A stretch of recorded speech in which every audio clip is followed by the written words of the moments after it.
News about an AI settlement, but I'm not sure what to think.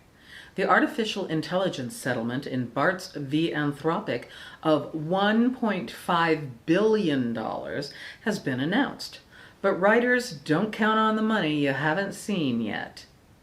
The first reports of a settlement in the class action case against the artificial intelligence company Anthropic have come out with a cash award for certain titles. That's book titles. However, more steps must happen before writers see any money, and no, although there is a reported schedule, I have no idea when that will happen, and I'm not a lawyer. But that won't keep me from discussing this. Absolutely not. Hello and welcome back to my channel. I'm Byerrum, a mystery writer and author of The Crime of Fashion Mysteries, as well as my more recent Art Deco mysteries. In addition, I pen plays, short stories, and the occasional children's book, though not nearly as often as I would like.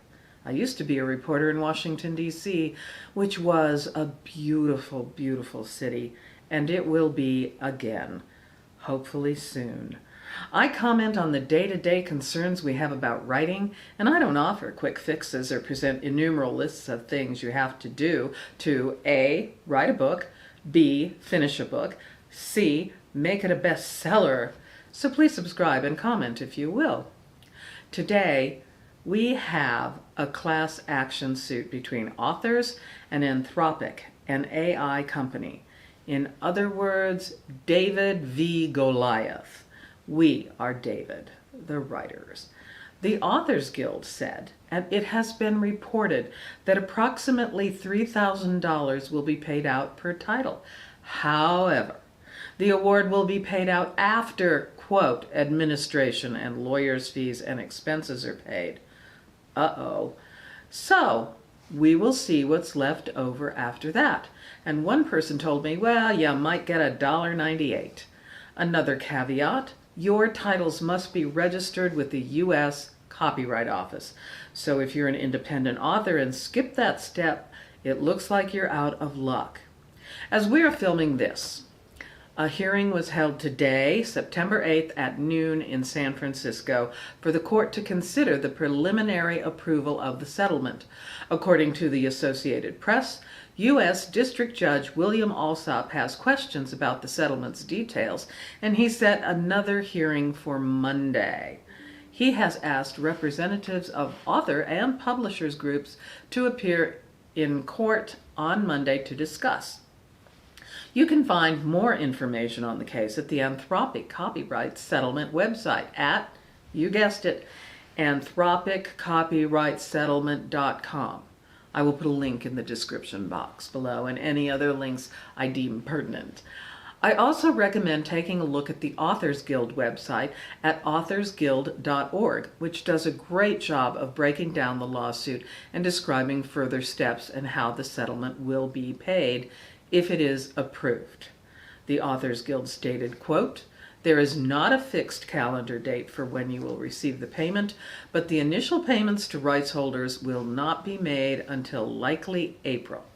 I assume that's April 2026 next year. In order to receive information and payment, authors will have to make a claim, and that information on how to do that will be coming later this fall.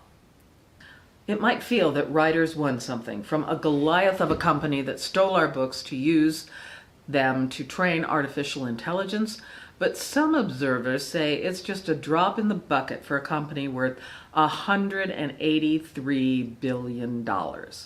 That figure is according to U.S. News and World Report. So, $1.5 billion is nothing in comparison.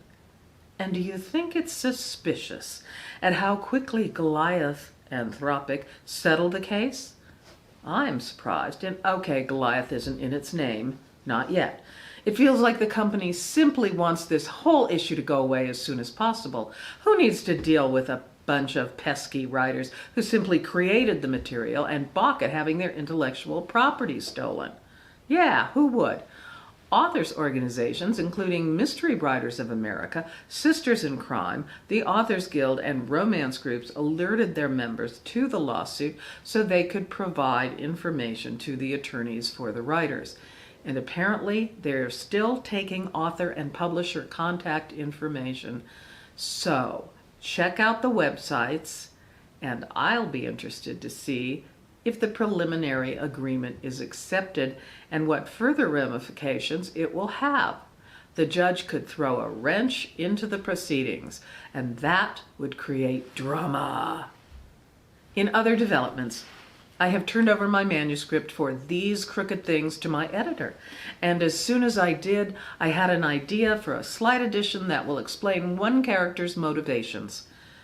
It happens that way sometimes, and let me say, it always happens. You think of something after you've turned the book in, but nothing that can't be added later. This book is the sequel to my award-winning Crook Tales for Two. I can't wait to show you the cover, but I'm trying to think of some clever way to have a cover reveal.